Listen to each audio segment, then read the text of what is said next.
Hello बच्चों, let's read this question. This question says that excretion, irritability and reproduction are the characteristics of. तो basically इस question में हमसे पूछा गया है कि एक्सक्रीशन, इरिटेबिलिटी और रिप्रोडक्शन किसका कैरेक्टरिस्टिक है. Option A all plants and animals, option B animals only, option C plants only, option D some animals and some plants only. अब अगर इस क्वेश्चन के मैं की कॉन्सेप्ट की बात करूं तो इस क्वेश्चन का जो की कॉन्सेप्ट है वो है बच्चों characteristics of living organism. Let me right it over here. It is characteristics of living organisms. Right. अब एक एक करके हम देखेंगे कि एक्सक्रीशन, इरिटेबिलिटी और रिप्रोडक्शन होता क्या है. तो सबसे पहले बच्चों हम बात करेंगे अबाउट एक्सक्रीशन.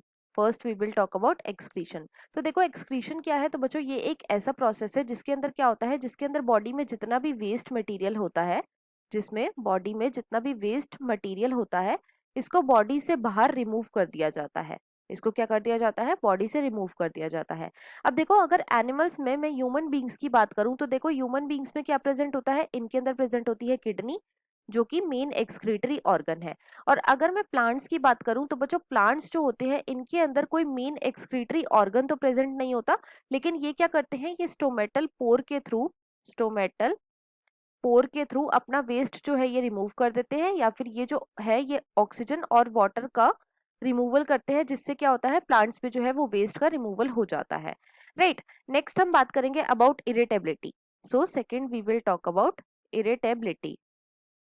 अब देखो इरिटेबिलिटी क्या है. तो बच्चों ये एक ऐसी प्रॉपर्टी होती है जिसके अंदर ऑर्गेनिज्म जो है ये स्टिमुलस से रिस्पॉन्ड करता है. ये जो भी स्टिमुलस आता है उसके लिए रेस्पॉन्ड करता है. राइट. अब देखो जितने भी एनिमल्स होते हैं ये इरिटेबिलिटी तो शो करते हैं. राइट. लेकिन हम बोल सकते हैं कि जो प्लांट्स होते हैं सारे के सारे प्लांट्स इरिटेबिलिटी शो नहीं करते. राइट. तो इसीलिए यहाँ पे हम बोल सकते हैं कि सारे प्लांट्स जो है ये इरिटेबिलिटी शो नहीं करते, लेकिन एनिमल्स इरिटेबिलिटी को शो करते हैं. नेक्स्ट हम पढ़ेंगे about reproduction. So third we will talk about reproduction. It is reproduction.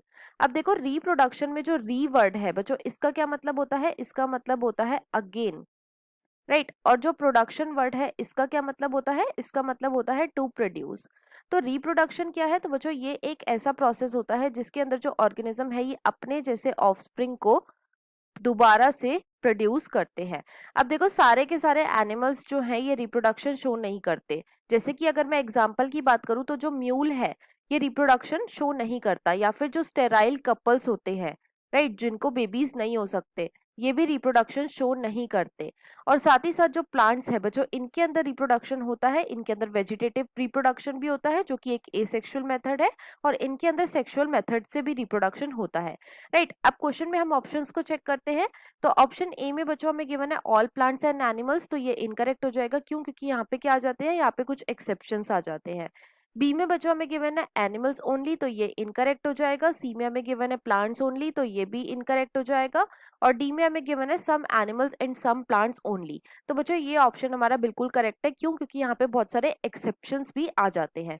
So the final answer of this question is option number D. I hope you understood it well. Best of luck.